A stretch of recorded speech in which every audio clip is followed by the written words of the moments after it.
Hello, this is Dr. Scott Peck, and I love what Shannon said. And we want you to feel loved and to be loved by someone. Really, this is the love you deserve. Shannon and I are just so happy that we have found each other. She had a bad relationship, a marriage before we found each other, and I had 2 bad marriages, and I thought love was all over for me. But things changed because from those bad experiences, our standards went higher, and we realized we're only going to settle for the real thing, and that's what we have. And that's what we want for you. Here is the idea that I would like to share with you that I think is the most important idea for finding the love you deserve. That is that the most important relationship you will ever have is with love itself. I feel that married to Shannon. Our relationship to love, my relationship to love, is really what created the opportunity for us to be together at this level of love, and her relationship to love is what created that opening for us. So don't underestimate this, because all of our relationships flow really from our relationship with divine love. You can call divine love, spirit, consciousness, higher self, God, whatever you want to call it. But this is the most important relationship that there is. Now, I know that if you don't have a love mate, if you're like I was, or Shannon was, or anybody, you're yearning to have a love mate. That's natural. And it's also right. But here's the thing. It's not just right, it's your spiritual right. And this is what love wants from you. You know, women didn't have the right to vote a bunch of years back. Not so many, in fact. Now that's just ridiculous. We had to wake up to realize that women deserve to have the right to vote, and it shouldn't have been that we voted to give them the right to vote. It should have been an inherent right. And if you're a woman right now, even if you're a man, you probably agree with me that it's an inherent right today in our consciousness that a woman can vote and is equal to a man. It's not something that has to be passed by a law. This is the key to you experiencing the love you deserve with another person, is to realize no one has to vote on it. This is your inherent right. It's your spiritual right to be loved well. So the closer you get to divine love, to spirit, the closer you get to your love mate, and the closer your love mate gets to you. It's so easy to settle for less.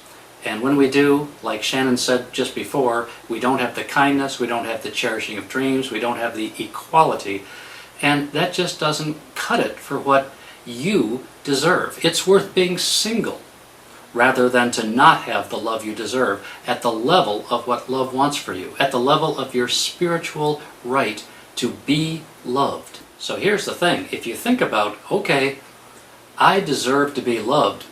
This is you speaking to yourself. I deserve to be loved because it's my spiritual right. Well, doesn't that just uplift your soul? But here's another little secret. It's your spiritual right to be loved. That means the path to real love, the path to finding your love mate, is through spirit, spiritual right. And that's not something people easily understand, or more importantly, easily put into life. They're always thinking, well, I got to go to a gym, or I have to go to some party, or I have to join a club, or I've got to do an online dating service to meet the right person. And there's nothing wrong with any of those things, and they all have worked for many people. They've also not worked for many people.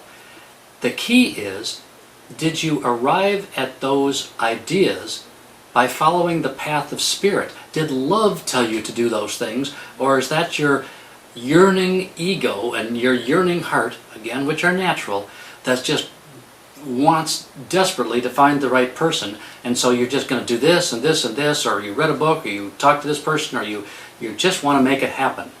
Well, you're not the principal actor. This isn't something that you make happen. This is something that love causes to happen for you when you're close to love. So, what does it mean to be close to love? It means you let go of defining your love mate. I know he's going to be Italian. He's going to be like 6 feet. He's going to love sports. He's going to be in great physical shape, of course.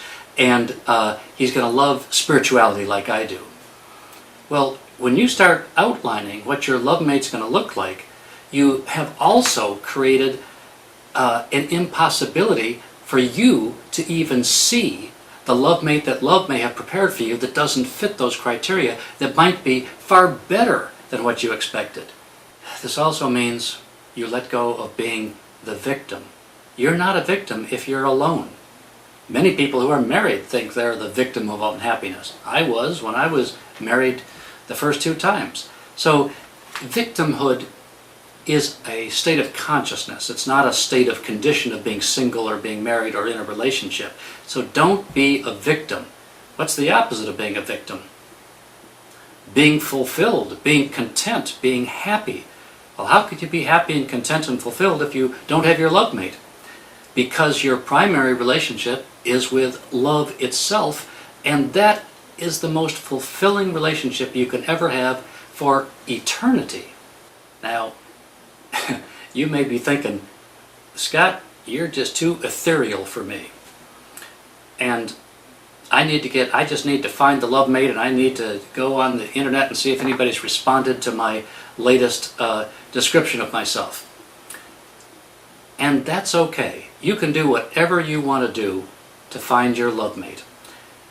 I'm just telling you what Shannon and I have learned from a lot of mistakes, a lot of life experience for ourselves, but also helping many, many people through the Love Center find the love they deserve. And this is the high road. It's the path that seems invisible to most of the world. But this path of spirit, of divine love, will take you to your love mate, and your love mate is on that same path looking for you. And in fact, that's how important the spiritual path is. How can you really have the love you deserve, your spiritual right, without spirit being part of the picture? I don't think you can. And if you can't, then you of course want a love mate who thinks the same way, that spirit is part of their consciousness, part of their heart. Their heart is flowing from divine love. So you're actually both on the path coming together. But if you don't have spirit in first place, your relationship with love is kind of secondary to you or momentary, you may take a different path, miss your love mate. So we don't think you will. We're holding the space for you to have all the love that you deserve and that we want for you, and it is your spiritual right. Much love.